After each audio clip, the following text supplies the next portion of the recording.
Estamos platicando con Alejandro Hernández, CEO para MCM Telecom, quien nos está contando cómo fue que incursionaste precisamente en MCM en los años 90, mediados de los 90, ¿cierto? Ya para cuando estamos hablando de tu incursión propiamente hablando. Así es. Ok.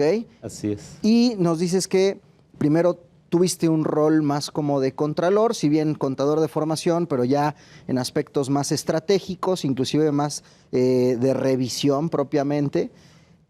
¿Cómo fue el avance y cómo fue ya tu proceso dentro de la compañía? ¿Cómo fueron estos cambios de entrada? ¿Con qué te encuentras y cómo vas avanzando? Sí, fíjate que aquella empresa afortunadamente fue muy exitosa, la de telefonía celular, Movitel del Noroeste en aquella época, y se vendió muy rápidamente. Había mucho apetito de empresas grandes, importantes, globales, por empresas de telefonía celular. La regulación te permitía que a partir del año 5 o 6 ya podías vender parcial o totalmente la empresa y se vende muy rápido. Y que no es secreto que el mercado mexicano es súper atractivo por los dos factores ya mencionados, que es la cercanía con Estados Unidos y porque somos un montón de razas. Exacto. De hecho, cuando se vende, el precio se fija por un montón de razas. En base a la población se fija el precio. Excelente. Y acaba este proyecto con muchas satisfacciones para todos y se empiezan a llevar a cabo otros proyectos dentro del sector de telecomunicaciones por el mismo grupo de inversionistas. Así nace MCM Telecom, el mismo grupo de inversionistas, la misma plana directiva. Muchos colaboradores pasan de la empresa Movitel Noroeste a MCM Telecom y ya es como, ya se imaginarán, un proyecto, un plan de negocios, platicar con el gobierno, porque los que estamos en el sector de telecomunicaciones necesitamos concesión del gobierno federal para explotar el servicio de las telecomunicaciones. Porque al final, como quiera, usas infraestructura que pertenece al país, ¿cierto? Así es. Y el servicio de comunicaciones está exclusivo para el gobierno federal a través de concesiones. Y además porque involucra implícitamente un riesgo, es decir, simplemente piensa un escenario donde tú permites que entre toda esta raza se esté comunicando, esté teniendo algún tipo de intercambio de información, lo delicado que puede ser que no esté bien vigilado o regulado. Hace total sentido. Así es. Sí, me llama la atención la forma en la cual la empresa ahora llega a ser MSM Telecom, pero el tema del precio, en este caso de la operación o de la transmisión de este negocio a MSM Telecom, es curioso, pero en muchas ocasiones se determina en función de los activos, en función de lo que es los fierros terminales de la empresa. Aquí lo determinan, y que también esto influye mucho en el valor de las cosas, en función del mercado. Pero es un mercado potencial de consumidores y de número de personas a las cuales puedes llegar. Entonces, por eso suena interesante que no necesariamente en este tipo de negocios valen los fierros, sino también el mercado y la proyección de crecimiento que tiene tu negocio. Y me parece que ese es un gran tip para las personas que hoy en día tienen negocios, que basen obviamente su estrategia, quizás no solamente en crear propiedad y en lo que son los bienes que tiene el propio negocio, sino en la proyección de mercado que tiene este negocio, que eso le puede dar un mayor valor, que fue el caso de pues esta empresa que comentas, ahora MSM Telecom. Platícanos ahora pues tus aventuras en MS Telecom, que la verdad no creo que tampoco sean algo sencillas. No, como tú lo dices, ya se había dado la apertura. Bueno, las empresas del gobierno, Telmex, Telcel, pasan ya a la iniciativa privada y revoluciona mucho. Fue, creo yo, una gran decisión que el gobierno haya optado por privatizar, porque mejoró mucho el servicio de telecomunicaciones, que años atrás era muy deficiente, hay que decirlo. Cuando pasa a manos privadas mejora mucho, y después de que ya hay otras 9 empresas privadas dando servicios de telecomunicaciones, telefonía celular, se abre la apertura a la larga distancia de la telefonía local en México. En aquella época se distinguía mucho locales, que tú hagas llamadas de la Ciudad de México a la Ciudad de México, de Monterrey a Monterrey, y larga distancia una llamada de México a Monterrey o México al extranjero. Y se da la apertura de invitar a la iniciativa privada a participar en ese mercado, lo cual fue muy exitoso. Las grandes empresas del mundo ven con el mismo apetito que en la telefonía celular y después de ver el éxito a México y empiezan a llegar a México a invertir. Una de esas empresas que entra en esa apertura fue MCM, con un proyecto en aquella época de telefonía local.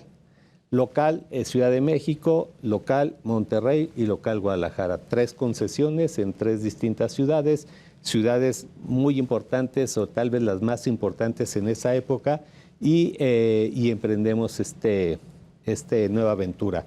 Nuestro proyecto fue con atención al mercado empresarial, al mercado corporativo. Muchas otras entraban a un mercado masivo, tal vez con preferencia en el masivo y poca atención al empresarial. Otras, un mix de los dos, y nosotros siempre nos enfocamos al mercado masivo. Por eso estas 3 ciudades, y por eso empezamos un plan de negocios construyendo una red de fibra óptica en las principales zonas de negocios de cada una de estas 3 ciudades. Sí, que volvemos al tema de segmentación de mercados y enfocar hacia donde realmente está mercado, llámese clientes, que tú bien señalas son corporativos, empresas. Quizás la exponenciación que tuvieron otras empresas de esta misma rama no se dio tanto con ustedes porque su mercado y su enfoque fue distinto. Pero eso no quiere decir que no sea atractivo, Alejandro. Sí, no. Y ustedes se imaginarán que en aquella época los responsables de las áreas de tecnología de las empresas, y nosotros, nuestro enfoque fue a las grandes empresas primero, y sus directivos responsables de la tecnología se preocupaban mucho porque si tenía una empresa del tamaño de ya la empresa privada Telefónica de México, prácticamente el 99.9% o tal vez 100% de servicios al país, entrar con alguien que no conoce, que no tiene experiencia, que no sabe si le puede fallar su servicio, y el servicio de las telecomunicaciones siempre ha sido muy importante en los negocios. Entonces, a esas personas, a esos altos directivos les preocupaba mucho abrirle la puerta a los nuevos competidores. Es un poco como aquella historia de, oye, si se cae Teléfonos de México, pues no pasa nada, no me van a reclamar. Pero si te invito a que tú seas mi proveedor y te caes, a lo mejor sí tengo una reprimenda ahí de la alta dirección, ¿no? Ese fue un tema muy importante que se nos dificultó mucho para ganar mercado. Tuvimos que ganar el primer cliente de gran nombre, y eso te facilitó para obtener un segundo contrato con una empresa y después el tercero, pero el primero fue muy difícil. Oye, ¿y cómo es que al final, hoy te tenemos como CEO? ¿En qué momento se da tu transición a ser el CEO de bien entendido, monstruo en crecimiento, ¿no?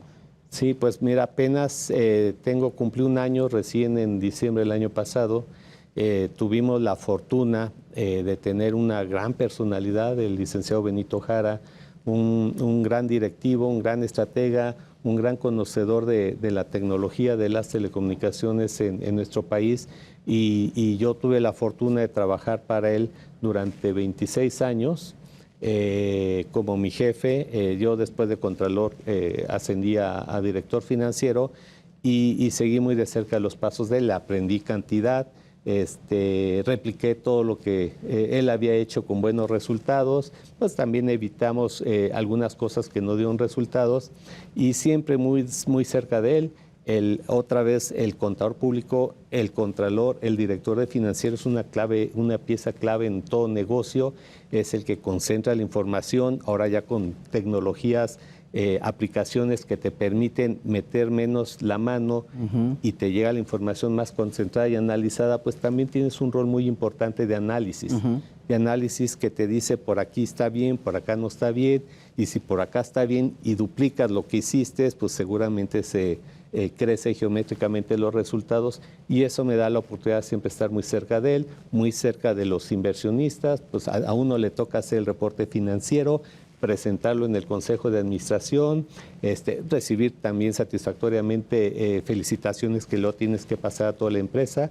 Cuando las cosas no van bien también te toca el regaño, pero esa posición me permite aprender y estar siempre al día en la operación de la empresa. También fui muchas veces los últimos años representante ante otras entidades, ya sea gobierno, autoridades, competencia. Yo me senté muchos años en la sala de juntas de Teléfonos de México a negociar algunos contratos que son importantes en la industria de las telecomunicaciones. Y esa oportunidad, esa experiencia es la que me lleva a que en el momento del retiro del licenciado Jara, pues sea yo la persona elegida para continuar todo lo que hizo en MSM. Increíble. Destaco el hecho que comentas de ser el contador público analítico, que razona, que evalúa todo lo que tiene a su alcance, te conviertes en estratega. Y me parece que es algo indispensable. A los contadores de repente se nos ve como en esa figura de análisis, pero no de toma de decisiones. Y es todo lo contrario. Hoy, para ser un buen estratega, para tomar decisiones, necesitas saber analizar y evaluar todo el contexto dentro de la organización. Y eso es lo que hoy te vale ser el director general de esta gran compañía. Retos para MSM Telecom y retos para ti, Alejandro.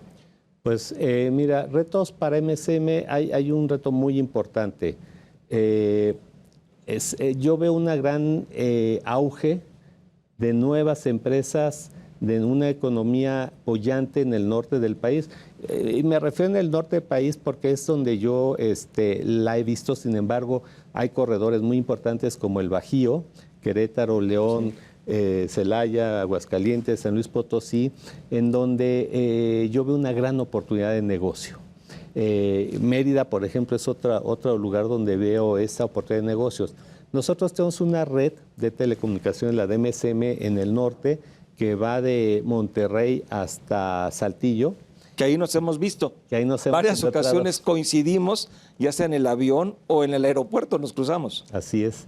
Y en la fila del taxi alguna vez. Sí, también en la fila del taxi. Y, y el reto más importante que vemos es aprovechar esa gran oportunidad. Están llegando grandes empresas de inversión mexicana, de inversión mixta y de inversión extranjera que yo veo con grandes oportunidades. Son empresas que han apostado por México para captar el mercado norteamericano y necesitan de una buena empresa de telecomunicaciones, no de una empresa de telecomunicaciones, de una empresa buena de telecomunicaciones por dos cosas, porque son grandes empresas acostumbradas a buenos servicios de telecomunicaciones y porque se necesitan conectar en línea, segundo a segundo, a su corporativo, tal vez en China, tal vez en Europa, incluso Norteamérica, y se necesitan estar conectadas minuto a minuto, también con su cliente, también con su proveedor, y si por ahí está la industria financiera, también con la autoridad. Entonces, la necesidad de un servicio de telecomunicaciones de alto nivel, robusto, que nunca se le caiga, protegido, con ahora los temas de ciberseguridad, necesitan estar protegidos, y también en un ambiente en que les permita hacer uso de tecnologías como 5G. Esto es, en su cadena productiva ya no hay un operador que esté manejando una máquina y cuando termina el proceso le avisa al otro operador, las máquinas se comunican. Sí. Y para que haya esa comunicación en el momento adecuado, estoy terminando este proceso, sigues tu máquina 2, necesitan tener un buen servicio de telecomunicaciones en el interior de las plantas. Y seguramente tú lo has visto, Salvador, son plantas gigantescas. Sí. Gigantescas, yo estoy asombrado por todo eso que he visto por allá. Entonces, la comunicación que tiene que ver de un lugar al otro y que llega al corporativo de China y que le avise a tu cliente, estamos a punto de terminar el proceso, y a tu proveedor que le diga, oye, ya estoy en los mínimos de inventario, tiene que ser muy preciso.